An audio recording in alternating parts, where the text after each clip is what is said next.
Hi everybody, this is Mrs. Wilson, and today we are going to identify the contributions of individuals including James Madison and others such as George Mason, Charles Pinkney, and Roger Sherman, who helped create the U.S. Constitution. Our essential question is, why was it necessary to create a new government? So let's begin. The Constitutional Convention and important people took place in Philadelphia, Pennsylvania from May through September 1787. This is the building in which it took place. This is Independence Hall in Philadelphia, where our founding fathers met during a very hot and steamy summer of 1787. And though it was hot and steamy, all the windows in this building were closed shut on purpose, not allowing any fresh air in. Likewise, the doors were locked.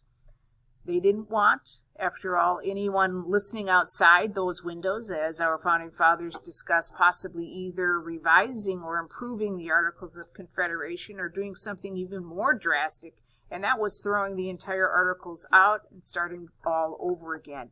And so windows were shuttered, closed, unable to open for any fresh air whatsoever during this time, not only to keep out nosy people that might want to listen on what was going on among this very incredible group of men, but also to make sure that loyalists still living in the area did not catch wind of what was going on in this building, and to get any idea or any indication whatsoever that our brand new baby nation, the United States of America, was not doing well under the Articles of Confederation. In fact, it looked as though it may not even survive.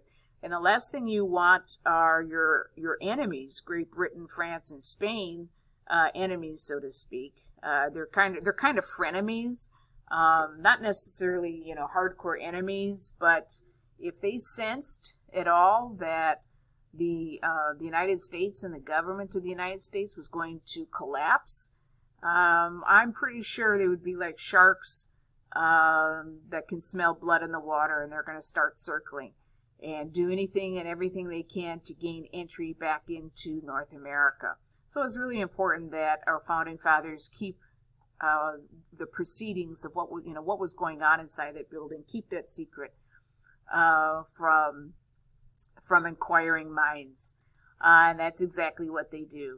This is the room in which they met.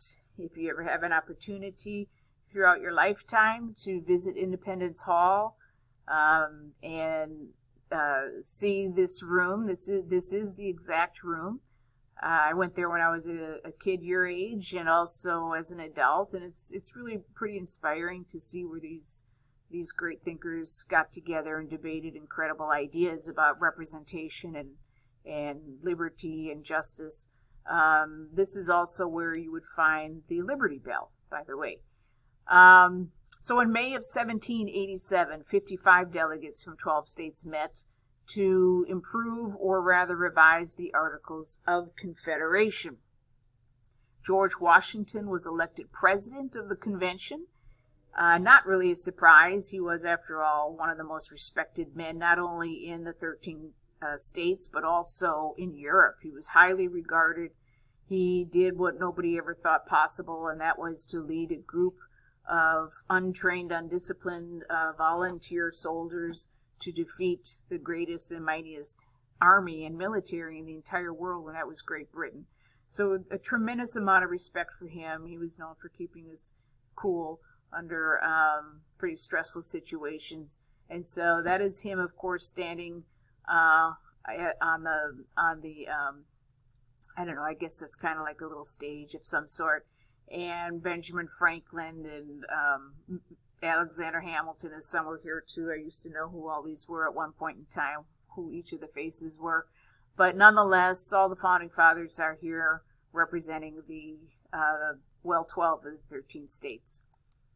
James Madison is known as the father of the Constitution, much like Thomas Jefferson is known as the father of the Declaration of Independence. And were it not for James Madison's meticulous note-taking during these proceedings, we would not know of all the incredible conversations and debates and discussions and arguments that went on among these 55 men during that hot steamy summer of 1787. He also is the author of the first 10 amendments of the Constitution called the Bill of Rights. And you may be familiar with them. Our first amendment to the Constitution says something like, something pretty important actually. We have the freedom of speech and religion and the right to assemble and so forth. He put all of those together. And it was a condition of many at the convention that they would not sign the Constitution unless this Bill of Rights were added. And the group of people that refused to sign the Constitution unless the Bill of Rights or citizens' rights were added were called the Anti-Federalists. 2 plans were proposed in the creation of, while presenting the Constitution. And one was called the Virginia Plan. And both these plans have to do with how best to represent states in Congress. The Virginia Plan represented large states. It was a large state, not necessarily in physical size or square miles, but rather in population. It had more people in its state. Large states did, obviously, and therefore they wanted more representatives in Congress to speak on their interests and their behalf in legislature and in the making of laws. They had the Virginia Plan had a legislative branch which consisted of 2 houses like we have today, the Senate and the House of Representatives. The representatives that would be in the House of Representatives were based on population, as I said earlier, and the executive branch would be chosen by the legislative branch. In other words, the president or whoever the leader would be, or whatever that title of that person would be, would not be elected by the citizens of the United States, but rather chosen by the legislators of each state. We, of course, do not do that anymore.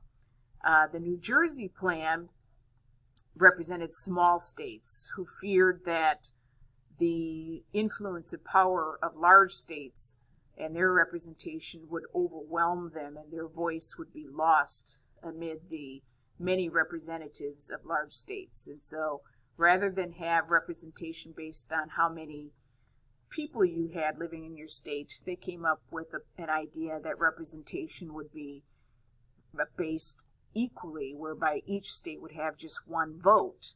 Of course, large states did not like that because that meant not enough representation for all of their citizens. So they were against that idea. Likewise, their executive branch would be chosen by the legislative branch, just as we see with the Virginia Plan. Charles Pinkney contributed a passage to the Constitution stating that leaders did not have to follow a specific religion.